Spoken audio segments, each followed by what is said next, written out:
আসসালামু আলাইকুম, আশা করি সবাই ভালো আছেন। আমার হাতে একটি ফোন দেখতে পাচ্ছেন, ভিভো ফোন। এটা হচ্ছে ভিভোর Y02।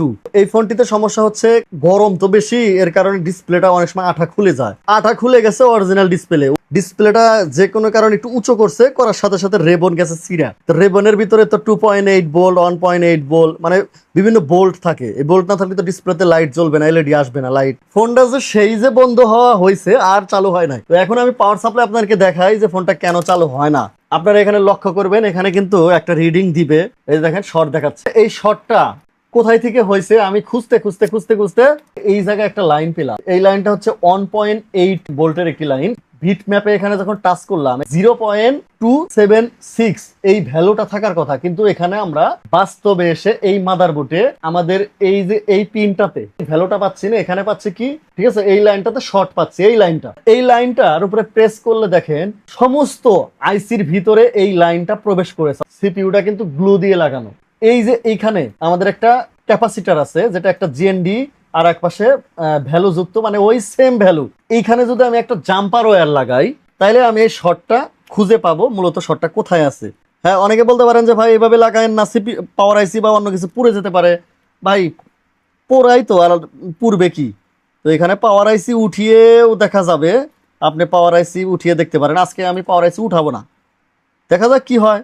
যেহেতু সবই আছে আমার কাছে, পাওয়ার আইসিও আছে, এর সমস্ত আইসি আমার কাছে অ্যাভেলেবেল আছে। তো আমি এখানে একটা জাম্পার ওয়্যার লাগালাম। এটার সাথে আমি পজিটিভ লাইনটা, পাওয়ার সাপ্লাইয়ের লাইনটা পজিটিভ যেটা, এটা আমি এখানে কানেকশন দেব। আর একটা গ্রাউন্ডের লাইন আমি একটা এখানে মাদারবোর্ডের যে কোনো অংশে আমি গ্রাউন্ডটা কানেক্ট করে নিচ্ছি। এই যে দেখেন, এখন এটা আমি এই পাশে ঘুরিয়ে নিলাম। তো এটা আসলে মূলত আমি অলরেডি একবার চেক করছি। চেক করার পরে আমি এরকম পাইছি। পাওয়ার পরে আমি আপনাদেরকে দেখাচ্ছি, একটু ধোয়া থেরাপি দেব। এই লাইনটা যেহেতু সিপিইউর সাথে সংযুক্ত আছে, আর আমি এই মুহূর্তে এখানে ধোয়া থেরাপি দেব। ধোয়াটা এখানে দিলেই আসলে সমস্যাটা কোথায় বুঝতে পারবো। আমি যদিও মানে আপনাদেরকে দেখাবো বা জানাবো, এই জন্য আসলে ভিডিওতে আসছি, যে এই ধরনের সমস্যা হলে আসলে একটা একটা করে আপনার খুঁজে খুঁজে দেখতে পারবেন। আর মিটার দিয়ে যদি দেখতে চাই আমরা, এখানে আপনি আহ, দেখতে পারবেন। এদিকে আসো একটু। এই যে দেখেন, এই লাইনটার উপরে যখন আমি টাচ করতেছি, আমার মিটার এটা আসলে অনেকে ব্যবহার নাও করতে পারেন। এক একজন এক একটা 17 ব্যবহার করেন, অনেকে 19 ব্যবহার করেন। আমি মূলত এই ইউনিটির এটা ব্যবহার করি, ইউটি 33B+, এটা ব্যবহার করি। তো দেখেন এই লাইনটার উপরে টাচ করলে এই যে দেখেন আমাদের এখানে, এই যে দেখেন, এই যে শর্ট দেখাচ্ছে, ঠিক আছে। এই যে 0.010, এই যে শর্ট। তো লাইনটা কিন্তু শর্ট। এখানে থাকার কথা হচ্ছে আমাদের 200 কত, 276 থাকার কথা, কিন্তু আমাদের এখানে লাইনটাকে আমি রিভার্স মোডে ধরছি। আপনারা অনেকে সবাই বোঝেন বিষয়টা। দেখেন আমি এখানে ধরলাম, ধরার পরে এখানে ভ্যালুটা আসতেছে আমাদের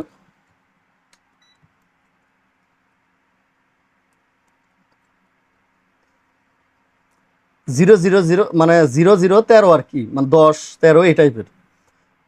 বাই দ্য ওয়ে, আমি একটা কথা বলে নেই, সেটা হচ্ছে যে আমার বুঝানো এটা অন্য অন্য যারা মানে ভিডিও দেয় বা টিচার আছেন তাদের মতো নাও হতে পারে। আমি আমার মতো করে বুঝাই, আপনি আমার কথা শুনে আপনি বুঝে নেবেন, ঠিক আছে, বুঝে নেবেন।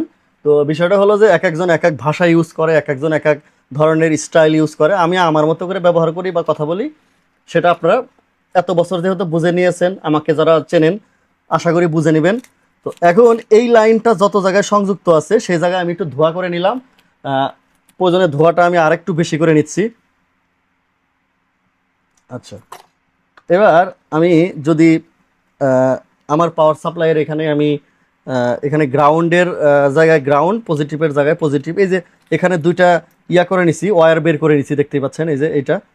তো এখানে ছোটটা হচ্ছে আমাদের ওই যে ওই পাওয়ার আইসির পাশে ওই যে আমরা ওয়্যার দিয়ে ঝালাই করে নিছি, ওয়্যার দিয়ে। ওইটা হচ্ছে আমাদের পজিটিভ লাইন।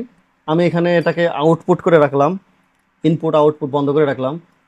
এবার আমরা গ্রাউন্ড এবং পজিটিভ উভয় জায়গায় দেওয়ার পরে আপনারা একটু লক্ষ্য করবেন, এই যে এখানে এই ধোয়ার জায়গায় লক্ষ্য করেন, যখনই আমি এখানে আমাদের আউটপুট লাইনটা ইয়া করে দিচ্ছি, এই যে দেখেন, এই যে দেখেন রোগটা কিন্তু বের হয়েছে। তো বেশিক্ষণ দেওয়া যাবে না, বেশিক্ষণ দেওয়া যাবে না, এটা রোগটা বের হয়েছে। এখন আমি আপনাদেরকে যেটা বলবো সেটা হচ্ছে যে এইখানে যে প্রসেসরের এখানে যে গরম হলো, এটা কিন্তু এই সেম লাইন আইসির বিভিন্ন জায়গায় আছে, বড় আইসির ছোট আইসির বিভিন্ন জায়গায় আছে, কিন্তু গরমটা হচ্ছে প্রসেসরের উপরে। তার মানে এই রানিং অবস্থায় খোলার কারণে প্রসেসরের যে লাইনটা আছে সেটা শর্ট হয়ে গেছে। সেই ক্ষেত্রে এখানে দুইটা সমস্যা হতে পারে, এক সিপিইউটা নষ্ট হয়ে যেতে পারে, দুই মাদারবোর্ডের জায়গাতে শর্ট হতে পারে। তবে মাদারবোর্ডের জায়গাতে যদি শর্ট হয়, আমি আমার মতো করে বুঝাচ্ছি ভাই, আমি এত মানে ওইভাবে বুঝাই না, আমি ডিরেক্টলি কাজ করি, ডিরেক্টলি আপনাদেরকে বুঝাই। তো এখানে মাদারবোর্ডে শর্ট হলে কিন্তু সমস্যাটা এটা আলাদা যদি বল হতো তাহলে ঠিক ছিল, যেহেতু এই লাইনটা বিভিন্ন আইসি হয়ে আপনার সিপিইউর মধ্যেও আছে, তো সেহেতু আমার কাছে মনে হচ্ছে যে না, এটা সিপিইউ সমস্যা। তো সেই ক্ষেত্রে সিপিইউর যে বলে সমস্যা, ঠিক আছে, পুরো সিপিইউটা যেহেতু গরম হচ্ছে না, এক জায়গায় গরম হচ্ছে, সেই ক্ষেত্রে সিপিইউর যে বলটাতে সমস্যা সিপিইউতে, অর্থাৎ একটা সিপিইউ আইসিতে, আমি যদি একটা আইসিতে আপনাদেরকে বুঝাই, ধরেন এই যে আইসিটা এখানে রাখলাম, এইখানকার কোনো একটা বলে, কোনো একটা বল যদি শর্ট হয়ে থাকে, তাহলে ওই বলটাতে এই যে এই ইউভি গ্লু দিয়ে, এই ইউভি গ্লু এক ফোঁটা দিয়ে এটাকে ইউভি লাইট দিয়ে শুকিয়ে যদি আমরা আইসিটাকে লাগাই, তাহলে এই ফোনটা চালু হওয়ার সম্ভাবনা 99%। কিন্তু কিছু একটা সমস্যা থেকে যাবে, কিছু একটা সমস্যা থেকে যাবে, অর্থাৎ এই লাইনটা সিপিইউ থেকে কোন লাইনে পৌঁছাইছে, কোন লাইনটা সাপ্লাই করছে, সেই লাইনে সমস্যা হবে। এখন আমার কথা হচ্ছে যে যেহেতু সিপিইউ সমস্যা, আর এটা সিপিইউটা হচ্ছে, আমরা যদি আপনাদেরকে একটু দেখাই, এই সিপিইউটা হচ্ছে আমাদের মেডিয়াটেক প্রসেসর, একটি সিপিইউ মেডিয়াটেকের, এটা হচ্ছে সিবি ভার্সনের। এই সিপিইউটা মার্কেটে অ্যাভেলেবেল পাওয়া যায় 1000 থেকে 1100-1300 টাকার ভিতরে এই সিপিইউটা নতুন পাওয়া যায়। তাহলে আমি সিপিইউটার উপরে ইউভি গ্লু না দিয়ে সিপিইউটা চেঞ্জ করে দেব। এবার অনেকে বলতে পারেন ভাই সিপিইউ চেঞ্জ করলে কি ফোনটা রানিং হবে? ইয়েস হবে, তবে বেসব্যান্ড বা আইএমইআই নাম্বারের ঝামেলা থাকতে পারে। তখন এটা আমাদের মেশিনের সাহায্য, যেহেতু ফোনটা একজন কাস্টমারের বৈধ ফোন, কাগজপত্র ডকুমেন্টস আছে, তখন আমাদের কাস্টমারের যে আইএমইআই নাম্বারটা আছে সেটা রাইট করে দিলেই তখন বেসব্যান্ড আর আইএমই বা সিমের যে সমস্যাটা ওটা সলভ হয়ে যাবে। তো এখন যেহেতু এই ভিডিওটা করতে অনেক সময়ের ব্যাপার, এই পার্ট 1 আপনাদেরকে দেখালাম, পার্ট 2 কাজ হলো কি হলো না এটা আপনাদেরকে দেখাবো।